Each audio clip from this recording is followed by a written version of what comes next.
안녕하세요. 부동산 고민 무엇이든 물어보세요. 2부 문이 활짝 열렸습니다. 저는 박주연입니다. 1부에 이어서 2부도 역시나 김남현 팀장과 함께 여러분의 부동산과 관련된 고민들 속 시원하게 해결을 도와드릴 거예요. 방송 보시면서 부동산 매물에 대한 고민이건 아니면 또 매수를 염두에 두고 있어서 고민이 있으시건 좋습니다. 궁금한 점 있으시면 주저하지 마시고 연락 주시길 바랄게요. 02-2638-3971번 전화 열려 있고요. 문자는 샵 3989번으로 연락 주시면 저희가 또 친절하고 빠르게 관련 정보들 답변을 도와드리도록 하겠습니다. 자, 그럼 부동산 고민 무엇이든 물어보세요. 2부 시작을 해보도록 할게요. 1부에 이어서 2부 역시나 이 차동백 부동산 경제연구소 김남현 팀장과 함께하도록 하겠습니다. 팀장님 안녕하세요. 예, 일부 상담을 진행을 하다 보니까 많은 분들이 이제 연말임에도 불구하고 목소리가 축 처져 계신 분들이 많더라고요. 지금 상황 자체가 내 소득에 대한 부분이건 투자건 뭐가 됐든지 간에 뭐 하나 딱히 해결책이 없는 그런 상태인 것 같아요. 그래서 많이들 좀 지친 그런 연말을 보내고 계신 것 같은데 어찌됐건 부동산 시장에 대한 변화는 내년에도 상당히 클 것으로 보여지기 때문에 이미 뭐 가지고 계신 자산이 됐건 아니면 새로운 투자가 됐든지 간에 저와 함께 말씀을 좀 나누면서 그 실마리를 좀 찾아가셨으면 합니다. 주저하지 마시고 전화 주시면 될 것 같습니다. 네, 원래 이제 부동산 정책 자체도 이제 좀 바뀜이 있고 거기다가 이제 앞으로 이제 투자 고민과 관련해서 어떻게 하는 게 좋을지 고민 있으신 분들 많으실 텐데요. 그런 분들 모두 다 주저하지 마시고 연락 주시길 바랍니다. 02-2638-3971번 그리고 이제 문자샵 3989번 문자로 보내주시면요. 저희가 문자 고민들도 해결 도와드리도록 하겠습니다. 그럼 첫 번째 시청자부터 어떤 고민 있으신지 바로 좀 만나보도록 할게요. 시청자님 안녕하세요. 네, 안녕하세요. 네, 안녕하세요. 반갑습니다. 오늘 어떤 부분 고민이셔서 전화 주셨을까요? 네, 제가 1가구 2주택인데, 네. 서초 우면동에 서초 실스 아파트를 지금 거주하고 있거든요. 네네. 그리고 부가현 3구역에 충정로에 재개발 아파트를 하나 전세를 보유하고 있고요. 근데 이 서초 실스 아파트의 매도 시기가 언제쯤으로 매도를 해야 되는 게 좋은 건지 아니면은 두 개 다 보유를 해야 되는 건지 해서 궁금해서 전화드렸습니다. 1가구 2주택자이다 보니까 지금 한쪽을 매도하려고 지금 고민 중이신 것 같은데 서초 네네. 우면 쪽에 서초일스 그리고 이제 부가현 쪽 지금 재개발 보유를 하고 있으시고 서초 쪽은 네네. 실거주를 하고 있으시다 이렇게 이야기를 해주셨네요. 자세한 네네. 이야기는 팀장님과 한번 이야기 나눠보시길 바랄게요. 안녕하세요, 네. 시청자님. 네, 안녕하세요. 네네, 반갑습니다. 지금 서초 우면동에 아파트 한 채 그리고 저기 그 부가현 3구역이라고 말씀하셨죠? 네네. 부가현 3구역에 입주권을 가지고 계신 거고요. 네네. 자, 그러면 두 개 중에 팔았을 때 어떤 게 양도세가 더 적게 나와요? 지금 거주하고 있는 아파트가 네. 그 양도세 혜택을 받을 수 있지 않나 생각하고 있거든요. 얼마나 차이가 날까요? 지금 일시적 1가구 2주택이신가요? 아니요, 지금 거주하고 있는 지역은 2010년도에 입주해서 계속 살고 있는 거고요. 네. 부가현 3구역은 2016년도에 취득을 해서 지금 네. 전세를 주고 있습니다. 예. 자, 어찌됐든지 지금은 일시적 1가구 2주택이 아니라 그냥 2주택자시네요. 네네. 그러면 2주택자 같은 경우에는 내년 6월 이전까지가 양도세율이 10% 더 저렴하다라고 생각을 하시면 될 것 같아요. 6월 이전이요? 네. 내년 6월 이후가 넘어가게 되면 네. 2주택자 플러스 10%씩 또 붙게 돼요. 2, 3주택자들. 네네. 그러면 이 이전에 잔금 치르시는 조건이 판다라는 선택에서는 더 나으실 거다. 네. 그러니까 만약 팔 거면 6월 전에 팔아라 이 얘기예요. 아, 그 부분이 하나가 있는 거고 그러면 네. 이렇게 계산을 해보는 거죠. 그러면 두 개를 다 끌고 가면 어떨까? 이 네. 생각은 안 해보셨나요? 그래서 세금을 계속 많이 내다 보니까 네네. 이제 내년부터는 더 강화된다고 하다 보니까 네네. 이제 생각을 좀 해보려고 하고 있거든요. 예. 저는 어떤 생각을 가지고 있냐면 지금 양도세를 계산해 보면 정말 많이 나오시는 분들이 있어요. 네네. 양도세, 중과세 두드려 맞으면 거의 실효세율이 60% 이상 나오시는 분들이 있거든요. 그러면 그런 분들 양도세 계산해 보고 그리고 보유세를 올해 보유세 받아보셨죠? 보유세요? 종부세 나오셨나요? 종부세요? 명의가 두 개 다 시청자님 명의신가요? 네네네. 그러시면 아마도 종부세 고지서 받아보셨을 텐데요. 종부세 나왔는데 제가 네. 임대사업자 작년 12월에 등록해서 네네네. 종부세 합산 배제 신청을 해서 이번에 그걸 공제를 받았거든요. 아, 임대사업자를 부가형 거를 등록을 해놓으신 모양이네요. 네네네. 그러시면 제가 봤을 때는 크게 보유세에 대한 부담 없으실 것 같거든요. 아, 그래요? 그랬을 경우에는 저는 그냥 보유를 하시는 게 낫겠다라고 생각을 해요. 이거 혹시 네. 부가형 물건이 아파트는 아니죠? 아파트입니다. 아파트예요, 등기가? 나홀로 아파트로 돼 있어요. 아, 나홀로 아파트로 등기가 나 36세대. 있어요? 예. 그런 경우라면 이제 좀 있으면 네. 잦은 말소라던가 아니면 직권 말소 형태로 해서 임대사업자의 혜택이 없어져 버릴 거예요. 네네네. 4년짜리로 아마 등록을 하셨을 텐데, 아, 8년짜리로 네네. 이제 등록을 하시더라도 어찌됐건 임대사업자에 대한 혜택을 못 받아서 두 개 합산해서 보유세가 많이 나올 것 같다. 그랬을 경우에는 이제 매도 고려를 하는 건데, 저 한번 보시자고요. 부가형 거 지금 공시가 잡히는 게 얼마 정도 잡혀요? 부가형 거는 한 4억 조금 넘는 것 같습니다. 4억대. 서초 거는요? 8억 1,900이고요. 예. 8억 1천 정도? 그러면 두 개 합쳐가지고 시가는 뭐 한 10몇 억 가더라도 공시가 기준에서는 10억 초반대란 얘기거든요. 12, 네, 3억 정도? 그러면 요거 보유세 내봤자 300 내외 정도 되지 않을까 싶어요. 아, 보유세가요? 많이 나오면 한 500까지인데 지금 기준으로만 봐서는 한 300 내외 되지 않을까 싶거든요. 임대사업자가 없어지더라도. 그럼 양도세 계산하면 얼마 계산되던가요? 양도세요? 네. 그럼 대충 한번 볼까요? 아, 네. 뭐 매수하신 가격이 얼마예요? 서초 아파트.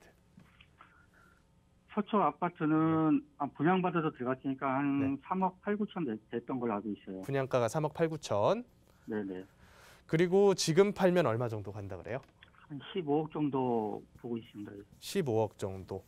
그러면 네네. 12억에 대해서 시세 차익이 12억이에요. 여기에 네네. 대해서 양도세를 낸다. 아무리 적게 내도 3, 4억 낼 것 같거든요. 아, 시청자님 계산은 좀 다른가요? 아니요. 제가 음. 잘 모르겠습니다. 아, 잘 모르시겠어요? 저도 이제 사업자에 대한 부분이 제도가 연도마다 계속 바뀌다 보니까 정확하게 네네. 얼마 정도 나올 겁니다라는 얘기는 못 드려요. 네네. 근데 대략적으로 그냥 계산을 해보면 적으면 한 2억대, 많으면 한 3억대 이상 나올 수도 있겠다라고 보여지거든요. 그럼 두 개 비교해 보니까 10년 보유세 내는 게 더 싸요. 그래서 제가 계산을 이제 꼭 해보고 나서 결정하시라 얘기를 드리는데 네네. 10년 동안 보유세를 내도 양도세 지금 내는 것보다 싸다면 굳이 팔면서 양도세 낼 필요가 없는 거예요. 만약에 보유세 걱정이 좀 되신다. 그러면 네. 명의를 하나를 공동 명의든 뭐 증여든 처리를 하시면 돼요.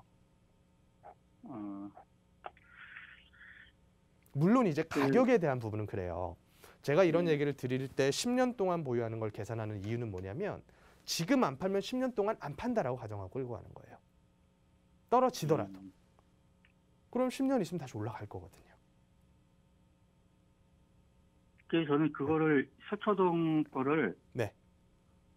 매도를 하고 예. 그 부가형 3구역이 이제 내년이나 내후년에 이주한다고 조합원에서는 그러거든요. 네네네. 관리처분 인가가 나서 이주한다고. 그럼 네. 그때 입주권이 되잖아요. 예, 맞습니다. 입주권이 될 때 그때 집을 매도를 하고 팔고 1가구만 그냥 하는 게 나은 건지 아니면 그냥 두 개 다 그대로 가다가 나중에 지금 얘기하신 것처럼 명의를 공동명의라든지 증여를 하든지 네네. 하는 게 더 좋은 건지. 제가 아까 매도하지 말자라고 드린 이유는 뭐냐면 네. 양도세가 과하기 때문이에요.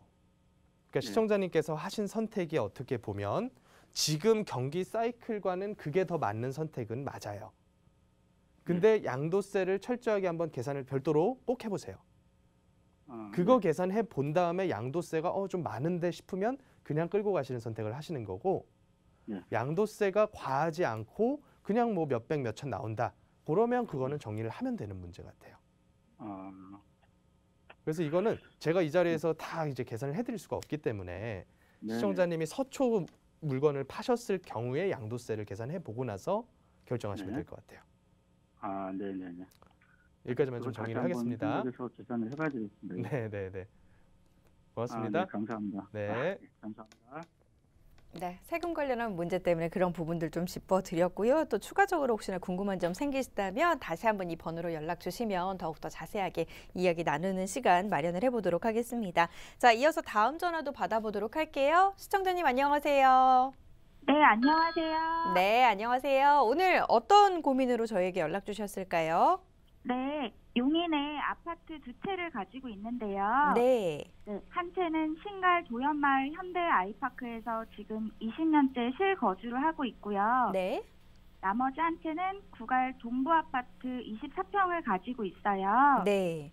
네, 두 물건 중에 어떤 물건을 먼저 매도를 해야 할지 매도 순서랑 매도 시기가 궁금해서 전화드렸습니다.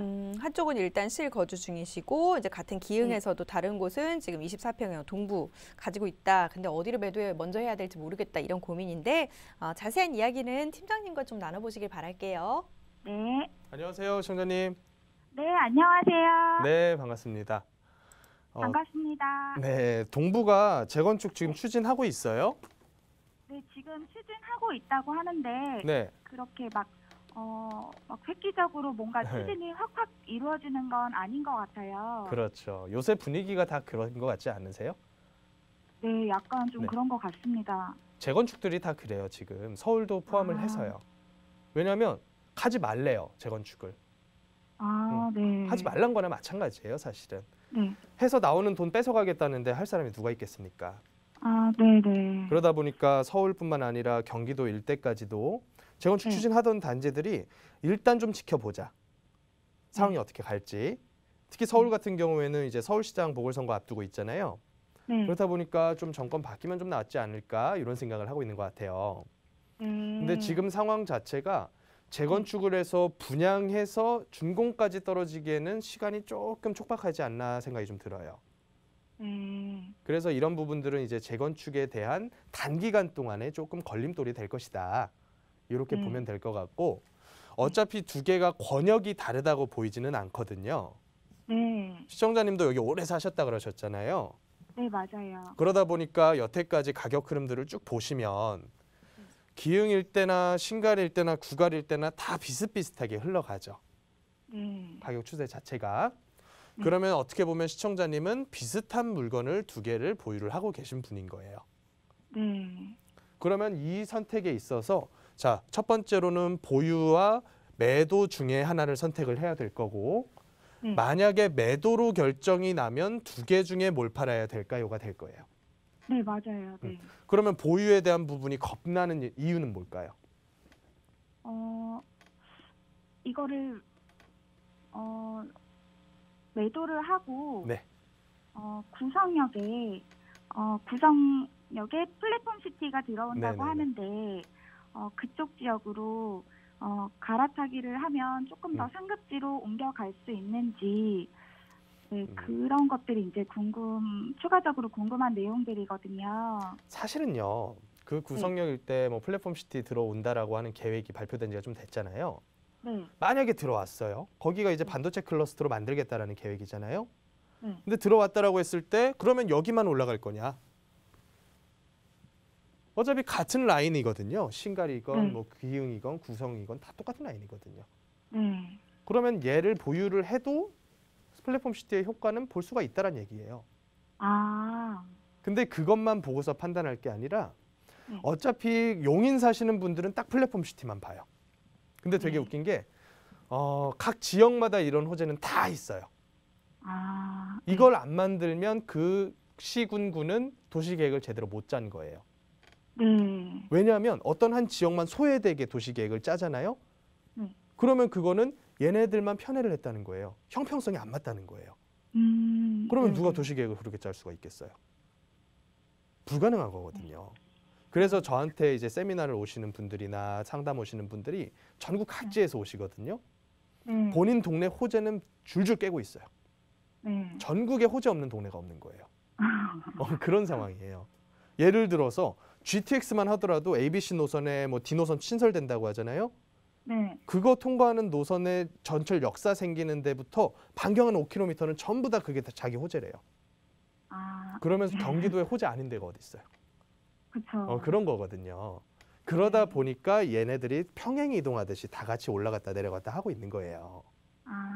그런 와중에 문제는 그 지역의 순위가 갑자기 기흥에 있는 물건이 판교 집값보다 더 높이 올라가고 이럴까요? 아니요. 이건 어렵겠죠. 네. 그래서 제가 항상 드리는 말씀이 뭐냐면 어차피 서열이다. 지역마다의 서열 순위가 바뀌지가 않는다. 네. 이런 얘기를 드리는 거예요. 자, 그걸 머릿속에 넣고서 보유와 매도를 보면 지금 상태에서 보유를 겁내시는 분들의 가장 큰 두려움은 세금이에요. 네. 그래서 제가 항상 세금 계산을 대략적으로나마 해드리는데 시청자님 이거 2개 명의가 다 시청자님 건가요? 아니요. 사실은 한 채는 네. 지금 실거주하고 있는 거는 아빠 명의로 되어 있고 네네. 두 번째 집은 엄마 명의예요. 아, 그럼 시청자님 명의로 되는 건 아니네요. 네. 그러시면 지금 2분 명의로 쪼개서 가지고 계시기 때문에 종부세에 대한 부담은 없을 거예요. 네, 맞아요. 네. 그러면 지금 매도를 한다라고 했을 때는 1가구 2주택으로 잡혀서 2주택자 플러스 10%의 중과세를 받게 될 거예요. 네, 네. 그러면 양도차익이 뭐 적게 남진 않았을 거니까 양도차익 계산을 해보면 상당히 꽤나 나올 거예요. 네. 내년 6월 넘어가게 되면 더 늘어날 거예요. 네, 6월, 네, 맞아요. 네. 그래서 대부분의 사람들이 2주택자 분들께서 계산해 보니까 보유세가 별로 부담이 없는 거예요. 네. 그래서 보유 선택을 하시는 분들이 거의 대부분이에요.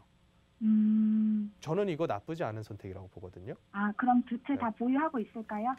이거에 대한 장단점이 있어요. 네. 장점은 뭐냐면 세금 덜 낸다는 거. 네. 근데 단점은 뭐냐면 보유 기간 동안은 이게 가격이 어찌 되던 그건 내 돈 아니라는 거. 그쵸. 그 생각을 하셔야 돼요. 그래서 이런 분들이 있어요. 당장 이제 은퇴해가지고 소득이 없어져. 네. 근데 아파트 2채 그냥 전세 주고 있는 거 하나, 거주하는 거 하나. 이게 끝이에요. 네, 맞아요. 그런 분 같은 경우는 팔아야 되는 거예요. 팔아야 할까요? 그런 분이라면 팔아야 되는 거예요. 왜냐하면 내 목적하고 안 맞거든. 그 물건 성격이. 네. 근데 얘를 가지고 내가 전세 빼주고 내가 현금 투입을 해서 월세를 받을 수 있는 돈이 있어. 그러면 양도세 왕창 내는 것보다는 그 선택이 낫는 거죠.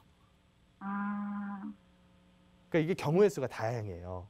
네. 그래서 기본적으로는 저는 보유세가 과하지 않은데 양도했을 때 양도세가 과하면 이건 어쩔 수 없이 끌고 가야 된다.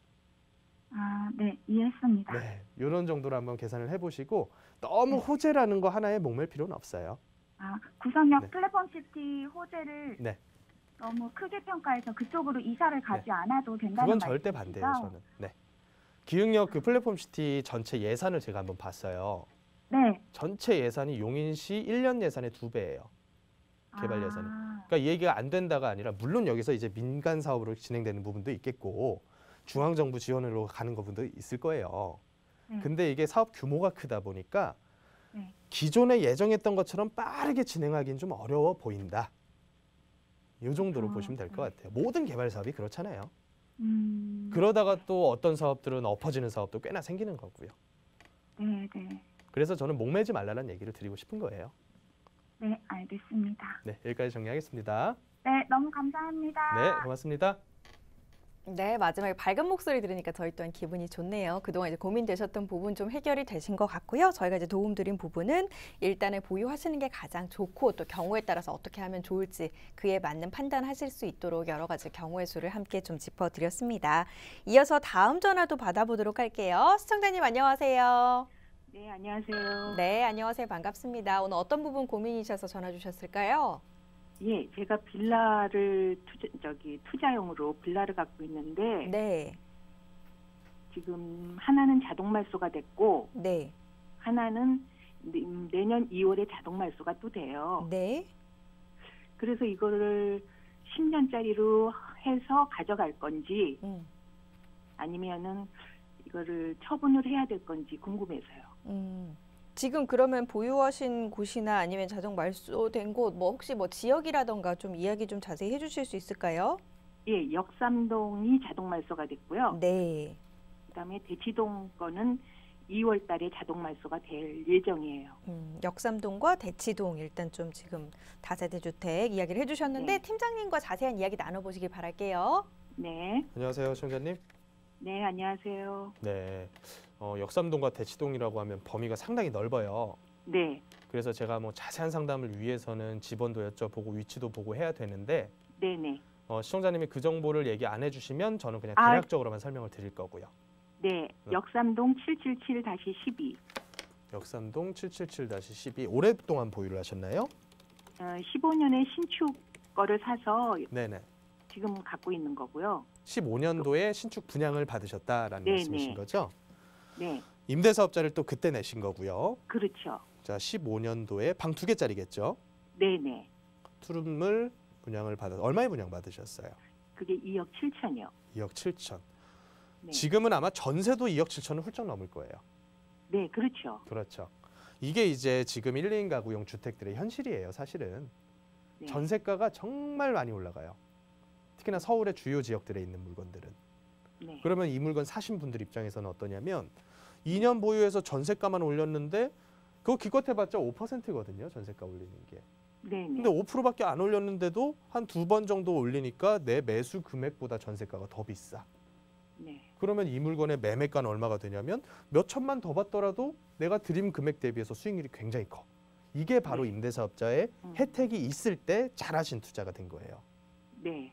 근데 문제는 이런 형태로 그냥 저렴하게 임대 공급하면서 작은 차익 보면서 괜찮게 세금 안 내고 투자하면 문제가 없는데 많은 분들이 요 기간부터 시작을 해서 한 18년도까지 아파트를 임대사업자로 무지하게 많이 등록을 했어요.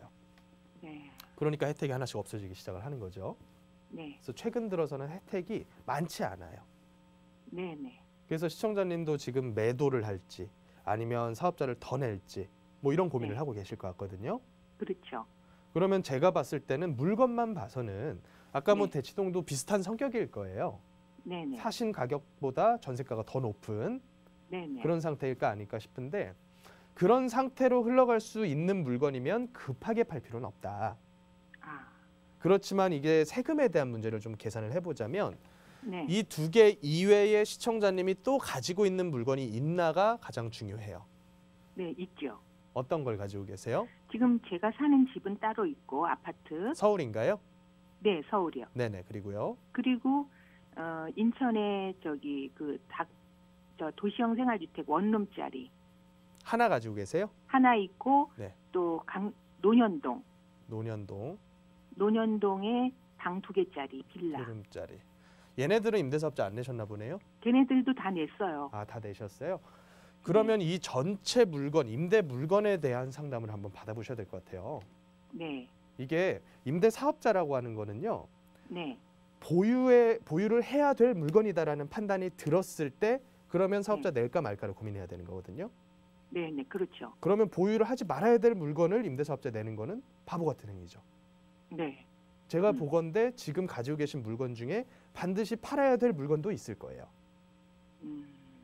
그래서 요 어떤 걸까요? 말씀해 주신 두 개만 가지고 얘기를 드리면 네. 사업자에 대한 혜택이 지금은 많지는 않다. 네. 근데 지금 기존에 내고 계셨던 것 중에서 장기 임대사업자로 바꿔서 끌고 갈 물건이 있으면 걔는 종부세 합산 배제 혜택이 남아있기 때문에 네. 걔는 임대사업자를 장기로 끌고 가봄직하다. 아, 잠깐만요. 그 말을 못 알아듣겠는데요. 지금 하나는 말소됐고 하나는 기간 아직 끝나지 않았다고 얘기하셨잖아요. 네, 내년 2월. 그러니까 2달 남았죠. 걔가 단기일 거 아니에요. 15년도에 사셨으면. 그렇죠. 그러면 얘를 장기로 지금은 다시 등록을 할 수가 있거든요. 10년으로. 그렇죠. 준공공 임대사업자로. 네, 네. 그렇게 갔을 경우에 세제 혜택이 일부 남아 있으니까 네. 특히나 그 중에서 많은 물건 보유하신 분들은 보유 중에 종부세 걱정이 많이 될 거 아니에요. 그렇죠. 요거에 대한 합산 배제 항목이 10년짜리로 가면 있을 거예요. 네, 네. 그러니까 지금 임대 그 기간 안 끝난 거는 10년짜리로 재등록을 하시고 네. 나머지 물건들은 물건 하나하나를 다시 상담을 요청을 하셔야 될 것 같아요. 아, 그러면은 네. 대치동 거는 10년으로 다시 등록을 해놓고 네네네. 역삼동은 한번 다시 요걸 생각을 해보고. 그렇죠. 네. 그래서 역삼동 거 같은 경우도 지금 상황만 봐서는 얘도 임대사업자 장기로 등록을 해도 상관은 없을 것 같아요. 아, 그래요. 근데 나머지 물건들. 근데 선생님 저는요. 네네. 그게 이제 그게 지금은 5년, 4년짜리지만은 네. 10년짜리를 하면 15년, 14년 차가 되잖아요. 그렇죠. 네. 그럼 너무 또 이게 오래돼서 빌라는 그렇게 오래되면 안 된다는 또 말을 들은 것 맞아요. 같아요. 많은 분들이 그런 얘기를 해요. 좀 이제 잘못된 정보까지 들으신 분들은 뭔 얘기를 하냐면 감가상각이라는 단어까지 여기다 갖다 네, 붙여요. 네, 이런 얘기를 제가 굉장히 많이 들었는데 사실 감가상각이라는 단어는 회계상의 용어예요. 네, 마켓밸류가 아니라 북밸류에 대한 얘기라고요. 네. 그러면 쉬운 얘기로 서울에 지금 가지고 계신 이런 지역들 있죠. 역삼동이니 대치동이니 이런 동네들. 네, 이런 동네들의 신축만 있는 건 아닐 거 아니에요. 그렇죠. 10년 된 거, 20년 된 거, 30년 된 거 다 섞여 있잖아요. 네, 네. 그러면 지금 가가지고 그 동네에 20년 된 다세대 주택을 10년 전 가격하고 똑같은가를 한번 봐보세요. 만약에 감가상각이라는 단어가 맞다면 네, 10년 전 가격보다 지금 20년이 더 됐으니까 더 싸야 될 거 아니에요. 네. 근데 그런가요, 현장 가격이? 아닌 것 같은데요. 절대 안 그렇죠. 네, 그럼 감가상각이 맞는 말이에요, 틀린 말이에요? 틀리네요. 틀린 말이에요. 네, 물론 적정 보유 기간은 있어야 돼요. 이걸 가지고 뭐 30년이니 40년이니 계속 끌고 가도 된다는 얘기가 아니라 네, 저는 보통 신축되고 나서부터의 보유 기간을 적으면 10년에서 많으면 15년 사이로 봐요. 아, 요 정도까지는요. 사실은 네, 큰 뭐 하드웨어적인 문제가 없으면 가치가 갑자기 막 뚝 떨어지고 이런 경우 없어요. 아, 왜냐하면 네. 세입자들도 그 네. 입지를 중요해서 그 동네를 찾아가는 거지 신축에 살고 싶어서 그 동네를 가는 게 아니에요. 아, 그러다 보니까 입지만 좋으면 전세가도 신축과 별 차이가 없어요. 그렇죠. 그런 네. 상태잖아요. 지금 시청자님 물건도 그렇고요. 네, 네, 그러니까 너무 겁낼 필요는 없다. 네. 이렇게 보시면 될 것 같아요. 아, 그래서 근데 예, 그냥- 제가 아까 전에 죄송하지만 말 끊어서 죄송한데요. 아, 예, 예. 물건마다 다시 보셔야 된다는 얘기를 드린 건 왜 그러냐면 네, 이 전제 조건이 맞으려면 적어도 전세가 계속 오를 만한 지역이어야 되는 거예요. 네, 근데 아까 인천 것도 섞여 있고 뭐 논현동도 섞여 있고 이러다 보니까 네. 물건에 대한 성격을 보고 세입자가 꾸준하게 찾는 그런 물건의 형태인지를 제가 판단을 해봐야 되기 때문에 그래요. 아, 네, 그래서 지역이 중요한 거지 단순히 네. 그냥 다세대여서 무조건 빨리 팔아야 돼. 이건 안 맞다. 네, 이렇게 보시면 될 것 같아요. 네. 그러면 이거 두 개는 그냥 10년 끌고 가도 네. 무방하다. 저는 그렇게 봅니다. 네, 네, 감사합니다. 고맙습니다. 네. 네, 이렇게 자세한 답변 도와드렸습니다. 여러분도 고민 있으시다면 아래 하단에 나가고 있는 연락처로 연락 주시길 바랍니다. 이제 한 두 분 정도만 더 이어서 전화 좀 받아보도록 할게요. 또 다른 분 바로 좀 전화 받아볼까요? 시청자님 안녕하세요. 네, 안녕하세요. 네, 안녕하세요. 반갑습니다. 오늘 어떤 고민이 있어서 전화 주셨을까요? 아, 그게 이제 제 거는 아니고 우리 아들이 네, 한 달 전에 그 강명 아크폴의 그 자이를 샀는데 이제 매수를 했는데 네, 근데 요즘 젊은 애들이 막 연끌해가지고 사잖아요. 근데 직장은 강남이고 네, 저는 이제 걱정이 되는 거예요. 거기서 강명 사거리에서 강남까지 네, 얘가 다니려고 하면 네. 힘들잖아요. 그래서 그게 앞으로 전망 같은 거 그게 좀 어떤가 하고.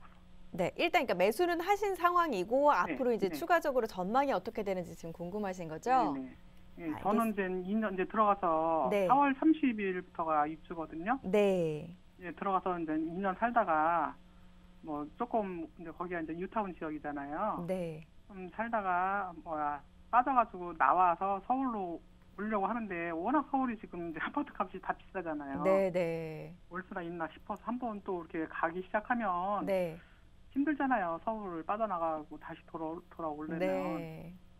그래서 걱정이에요. 하긴 했는데. 네, 그 고민들 지금부터 팀장님과 직접 이야기 나누면서 해결해 보시길 바랄게요. 네. 안녕하세요, 시청자님. 안녕하세요. 네, 반갑습니다. 네. 제일 고민되는 부분이 시청자님은 아드님 서울로 못 들어올까 봐가 제일 걱정되시는 건가요? 그렇죠. 음, 직장은 강남이거든요. 직장 강남이어도 광명에 있는 역세권이면 그래도 출퇴근할 만하잖아요. 근데 이제 제가 가봤더니 한번 걸어서 와봤거든요. 거기가 10 몇 구역이죠? 정도 걸리더라고요. 근데 몇 가지. 거기가 10 몇 구역이죠? 12구역인가요? 16구역이요. 16구역. 그러면 저 밑에 있기 때문에 걸어서 가거나 마을버스 한번 타야겠네요. 예, 아직 마을버스는 아직 없고, 네. 뭐 당분간은 이제는 네. 뭐 생길 때까지는 좀 걸어야 되는데, 네. 아이고 그 지금 압구정동에 그 역삼역에 네네. 오피스텔을 얻어가지고 있는데 네. 걸어서 지는 직장이 8분 거리인데 예. 너 어떻게 다니려고 하냐고 그랬더만은 네. 지금 엄마 아파트 못 사는 게 문제인 거지 사는 사는 게 지는 중요하다고 그래서 그걸 샀거든요. 이제 저도 돈에 이제 맞춰가지고. 시청자님이랑 대출도 안 비슷한 되잖아요. 다. 네네네. 저도 이제 젊은 분들에 대한 이제 시청자님하고 비슷한 그런 생각은 가지고 있는데 저는 우려하는 부분이 시청자님이랑은 조금은 달라요. 이제 젊은 분들이 올 한 해 동안 매수를 되게 많이 했다고 들으셨죠. 그러니까요. 2020년 매수 중에서 3분의 1이 전부 30대가 샀대요. 근데 실제로 이분들이 돈이 많아서 서울이나 경기도에 있는 아파트를 산 게 아니라 진짜로 매스컴에서 얘기하는 것처럼 영혼까지 끌어모았다고 얘기를 하죠. 우리 아들도 똑같은 거예요. 대출을 무지하게 많이 땡겨다 샀다는 얘기예요.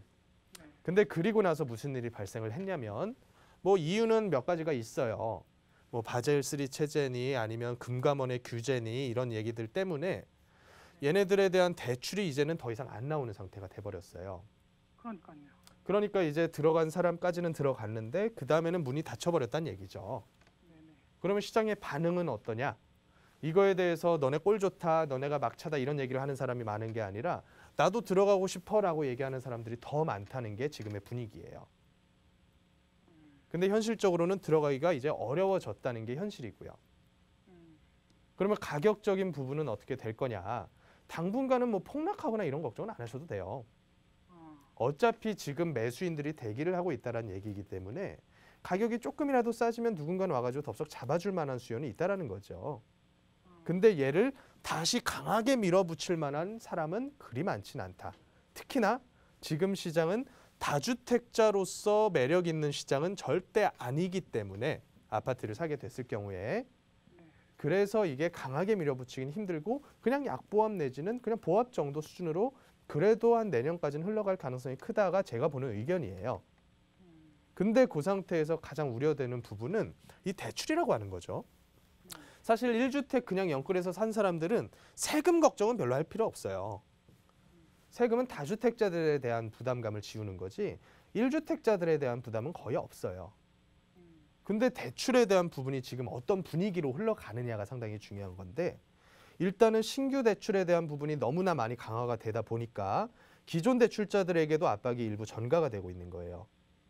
그래서 지금 신용대출 마지막에 내셨던 분들이 기존에 낸 대출, 신용대출 어차피 만기 자체가 짧아요. 3년 내지 5년이거든요. 예를 들어 2억을 내가 신용대출을 받았다. 그러면 나누기 5년 해가지고 연간 한 4천만 원 돈이 되겠죠. 그러면 이걸 가지고 12달로 나눠서 원금 상환도 같이 해라. 원금 플러스 이자.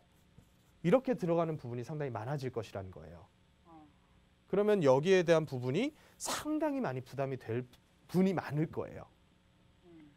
그렇게 되다 보니까 그분들 중에서는 이제 못 버티실 분도 생길 거고 또 그분들 중에서는 집을 팔아야만 되는 분도 생길 거고 이런 부분들이 조금 악영향이 있지 않을까 싶은 거죠. 제가 보기에는.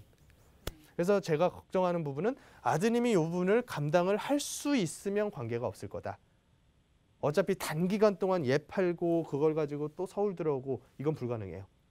불가능하다고요. 한 번 산 이상 최소 5년 10년 끌고 간다라고 보고서 그 기간 동안 소득에 문제 없이 대출 관리 잘 할 수 있는 여건이 될지 이게 저는 가장 중요하다고 봐요. 지금은. 이미 사신 분한테 지금 와가지고 팔라 이런 것도 안 맞고요. 듣고 계세요? 네네. 네. 그래서 제가 보는 지금 관점은 이러니까 시청자님이 아드님에게 이런 부분만 잘 관리해라라고 전달해 주시면 될 것 같아요.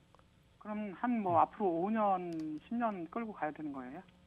지금 이미 산 와중에는 어차피 들어가 거주도 한번 하셔야 될 거 아닙니까?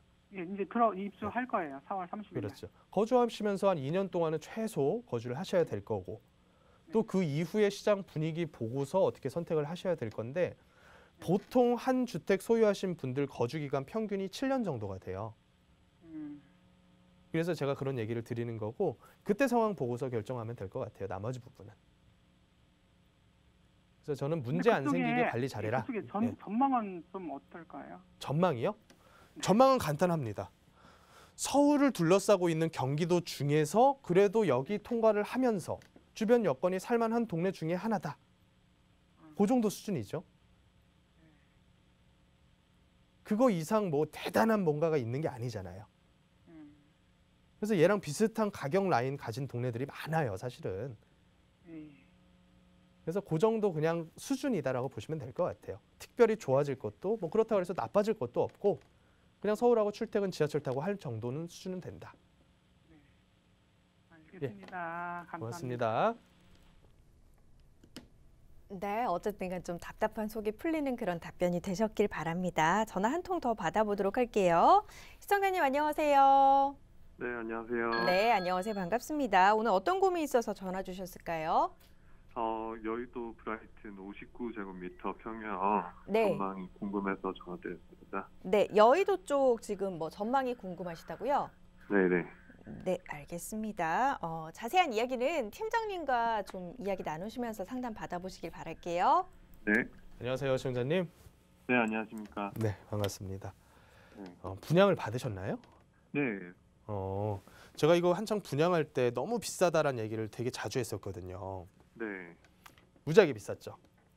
그쵸. 그 59제곱미터인데 7억 8천에 받았습니다. 59가 전용이 아니라 아마 공급 면적이 아닐까요? 전용입니다. 전용으로 59가요? 7억 8천 정도. 네. 방은 2개짜리로 쪼개지죠. 네. 그럴 거예요, 아마도. 3룸짜리가 7억 8천이면 그리 뭐 비싼 가격은 아닌데 네. 방 2개짜리가 7억 8천이면 그 동네 그 뭐 영등포라던가 뭐 위에 있는 합정이라던가 요런 동네 비교해서는 거의 2배 이상 되는 가격이죠. 네네. 그래서 이거에 대해서 저는 실효성 부분을 봤을 때 아무리 얘가 특수 물건이거든요, 사실은. 네. 여의도 한복판에 있는 복합 형태로 지어지는 이제 뭐 프리미엄급 오피스텔의 특수 형태다라고 보기는 하지만 네. 아무리 그렇다고 하더라도 전월세가 개념으로 봤을 때 네. 얼마 정도까지 갈까라는 의문이 좀 생겼던 거예요. 처음 분양가를 보고. 네네. 지금 시청자님이 보시기에는 전월세가 얼마 정도 예상을 하실까요? 제가 뭐 근처를 봤을 때 한 5억에서 7억 사이 비슷한 평형대 아파트 가격이 전세가 네. 그렇게 되어 있는데 네네. 워낙 또 낙후된 아파트다 보니까 네네. 뭐 신축 물건이면 전세는 그거랑 동급 아니면 조금 더 높게 받을 수 있지 않을까 생각을 했었거든요. 제가 봤을 때는 거기랑 비슷하지 않을까 싶어요. 네네. 플러스 마이너스 요인이 있는데 네. 플러스적인 요인은 말씀하신 것처럼 신축이라는 장점, 네. 근데 마이너스적인 요인은 거주 비용이 상당히 더 많이 들 것이다. 네. 오피스텔의 특징이 있잖아요. 네. 그래 버리다 보니까 상계가 되면서 얘는 그냥 시청자님 말씀하신 정도 수준의 전세는 나오지 않을까 싶어요.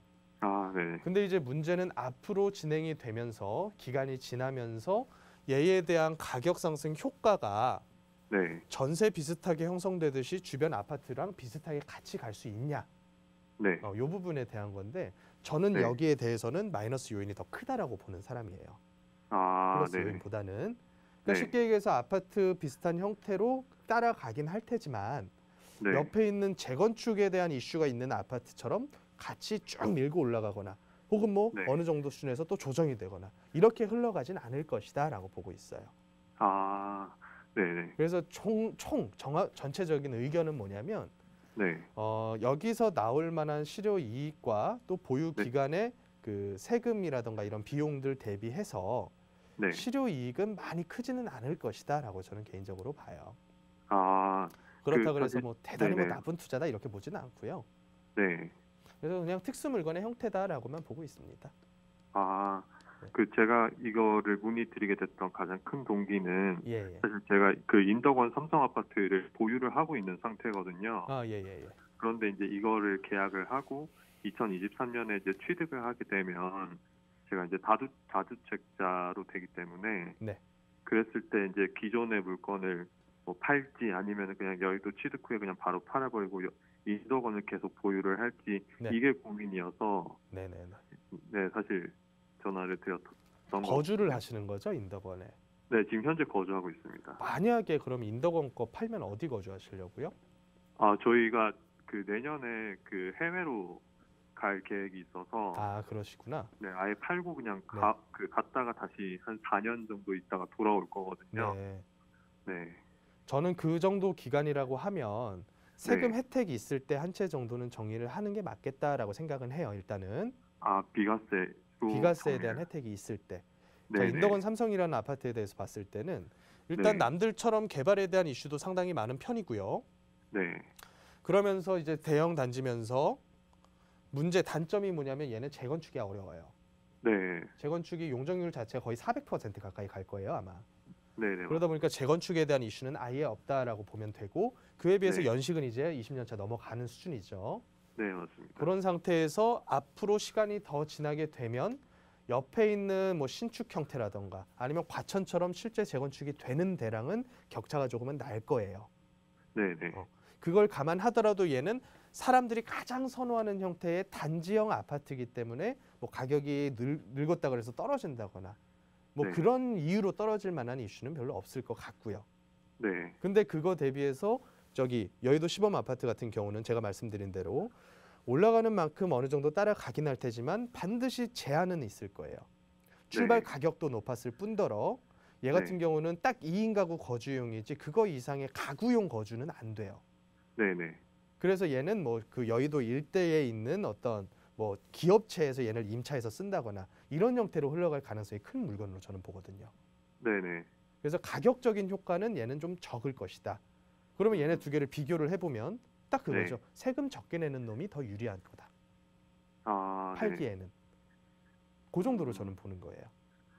그랬을 때 이게 여의도를 매도를 할지 아니면 네. 기존 종전주택을 매도를 할지를 결정할 때는 선생님께서 어떻게? 종전주택 매도하는 게 손에 쥐는 게 더 많아지지 않을까 싶어요.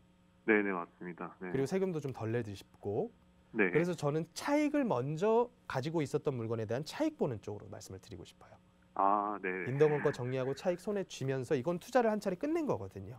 네네. 그러면 투자를 잘한 거죠. 세금 안 내고 팔았으니까. 네. 저는 그게 더 낫다고 봐요. 아, 네, 감사합니다. 네. 제 의견이니까 참고하시고요. 일단 오늘 네네. 여기까지만 정리하겠습니다. 네, 감사합니다. 네, 고맙습니다. 네, 오늘 전화 주신 대부분의 분들이 이제 전화 처음 주실 때와 다르게 이제 마지막에는 밝은 목소리로 전화를 끊으니까 저희 또한 기분이 좋네요. 자, 이렇게 마지막 상담까지 좀 도와드렸고요. 이어서는 부동산 시장을 이기는 전략 한번 이야기를 해보도록 하겠습니다. 관련 전략 한번 만나볼까요? 자, 이제 내년 집값에 대한 전망들이 굉장히 설왕설래가 많죠.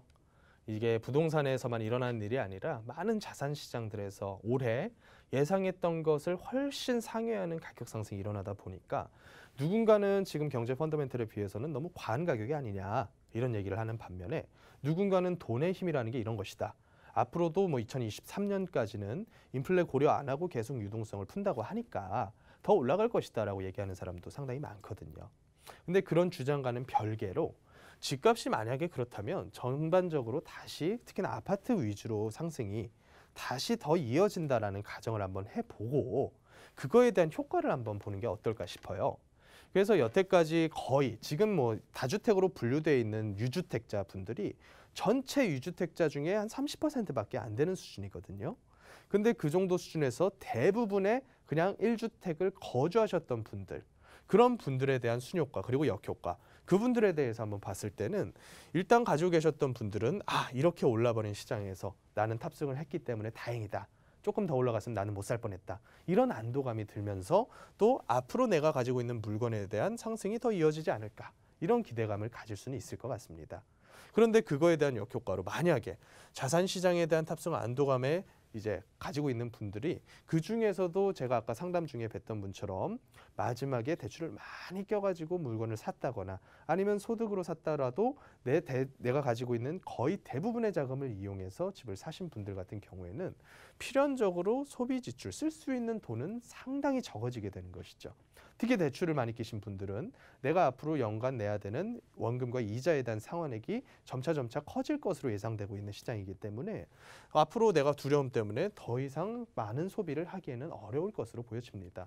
또 그로 인해서 자산 가격의 상승이 이어지다 보면 전반적인 가격 라인이 다 같이 올라가게 되면서 내 돈만 올라가서 내가 이만큼 쓸 수 있는 돈이 많아졌어라는 부의 효과보다는 남들 옆에 있는 아파트는 더 올라가 버리면서 내가 집을 팔면 그보다 더 낮은 데 있는 아파트를 살 수밖에 없는, 그래서 그거를 팔지 못하고 오히려 더 머물게 되는 그런 부의 역효과가 일어날 가능성이 더 크다라는 거죠. 그게 어떻게 보면 지금 한 10년여 가량을 끌고 온 자산 가격 상승의 효과였다라는 거죠. 그래서 제가 세미나에서는 조금 더 자세하게 설명을 드리는 점이 이런 부분들이 사실은 양극화를 10여 년 동안 키워왔었던 원인인 것이고, 그에 대한 반성으로 인해서 최근 일어나고 있는 유동성 확보는 사실 재정 집행을 통해서 보조금과 지원금을 주는 형태로 계속 가고 있다라고 하는 거죠. 과거처럼 대출을 무리하게 해주면서 집을 사라, 주식을 사라. 그래서 그게 가격이 올라가면 너는 쓸 돈이 많아지니까 그걸로 소비를 하고, 또 기업은 투자를 하고, 이런 형태로 흘러가지가 않았다라는 거죠. 그래서 지금 일어나는 유동성 확보에 대한 내용과 과거 10여 년가량을 끌어온 유동성 정책과는 그 라인이 다르다라고 일단 인지를 하시는 게 좋으실 것 같고, 그렇지만 가장 살아나는 영역은 존재를 하겠죠. 가장 대표적으로는 건축 분야, 그리고 건축과 함께 맞물려 돌아가는 금융과 같은 분야들. 그런 부분들은 어떻게 보면 전반적인 우리의 이제 큰 덩어리, GDP라고 불리는 덩어리를 키우는 효과는 있을 수가 있겠다. 근데 이게 계속해서 키워지게 되다 보면 언젠가는 이런 부분들로 문제가 발생할 수 있다. 그래서 지금 가장 많은 우려가 되는 부분들은 이런 부분이죠. 실물 경제는 절대 V자로 반등할 수가 없는데 이렇게 반등을 해버린 영역이 자산시장에서 이미 너무 많이 존재를 한다는 거죠.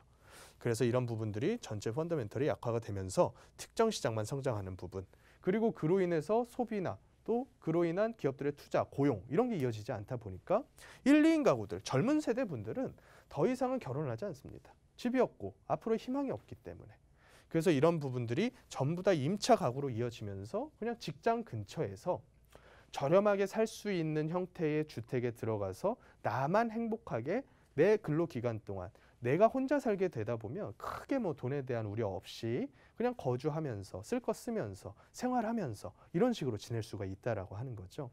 그래서 이런 부분들은 장기적으로 계속해서 악영향을 주는 고리로 흘러들어가게 되면서 아무리 지금 당장 눈앞에 집값이 뛰는 거에 대해서 긍정적으로 볼 수가 있을지언정 장기적으로 봤을 때는 큰 당위성을 가지지 못한다. 저는 이렇게 이 시장을 보고 있습니다. 그래서 전반적인 투자에 대해서는 이런 부분들을 저만 인지를 하고 있다는 게 아니라 정권 당국자들도 다 인지를 하고 있는 부분이라고 하는 거죠. 그래서 많은 정책들 중에서 특히나 공급 정책은 두 갈래로 쓰고 있는 모습이 계속 보이고 있습니다. 지금 상태에서 너무 비싸진 가격에 집을 잡아주지 말아라. 싼 가격에 3기 신도시 분양을 해서 3인 이상 가구가 살 수 있는 아파트를 지어주겠다. 그리고 한편으로는 1, 2인 가구들 도심 내부에서 직장에서 일을 하면서 그래도 장기간 동안 저렴한 임차료로 거주를 해라. 그런 형태로 지금 인센티브를 주는 건축 행위가 이루어지고 있습니다. 그래서 이런 부분들에 대해서 단기간 효과를 내기는 어렵겠지만 장기간으로 봤을 때는 이게 3년, 4년, 5년 이어지다 보면 반드시 시장이 안정화되는 효과는 나타날 것이다. 그래서 지금 가장 우려해야 될 부분은 너무 과도한 부채를 끌어안으면서 매수를 해서 내 집 한 채가 내 모든 걸 해결해 줄처럼 여기는 거. 그게 가장 어려운 선택이 아닌가 이런 생각이 좀 들고요. 제가 방송 내내 설명을 드렸던 것처럼 어떤 형태의 매수가 됐던지 간에 지금은 내가 모든 사람이 뭘 사면 돈이 된다. 혹은 어떤 지역만 사면 돈이 된다. 이런 형태로 흘러가서는 절대로 안 됩니다. 그 지역의 가격 상승이 이어지더라도 지금은 여기가 계속 추가적으로 조정지역이 대상이 되고 계속 규제의 대상이 되고 있는 상황이기 때문에 너무 서둘러서 선동당해서 흘러가듯이 지역을 매수하고 물건을 사는 형태가 아니라 내가 기존에 가지고 있었던 자산 그리고 추가할 자산에 손에 쥐게 되는 영역들 철저히 계산해보고 투자하시는 게 좋으실 것 같습니다. 자, 한 해 동안 고생 많으셨고요. 또 앞으로도 화이팅을 해서 내년 투자를 성공적으로 이어가셨으면 합니다. 네, 부동산 고민 무엇이든 물어보세요. 시장 분석은 물론 여러분의 이제 그 마음속 고민들까지 좀 저희가 해결을 도와드리려고 진행을 해봤는데요. 방송이 끝난 이후에도 여러분의 고민 접수는 지속하실 수 있습니다. 02-2638-3971번 그리고 문자샵 3989번 열려 있으니까요. 궁금한 점 있으시면 얼마든지 연락 주시길 바랍니다. 김남현 팀장과는 여기서 인사드리도록 하겠습니다. 그리고 오늘 저희 많은 정보 제공 도와드렸는데 오늘 이 프로그램은 시청자 여러분들께 보다 다양한 정보를 제공하기 위해 제작 된 것으로 모든 투자 판단에 대한 책임은 투자자 본인에게 있다는 점 다시 한번 유의를 해 주시길 바랍니다. 오늘 하루 마무리 잘 하시고요. 저희가 준비한 소식은 여기까지입니다. 함께해 주신 여러분 고맙습니다.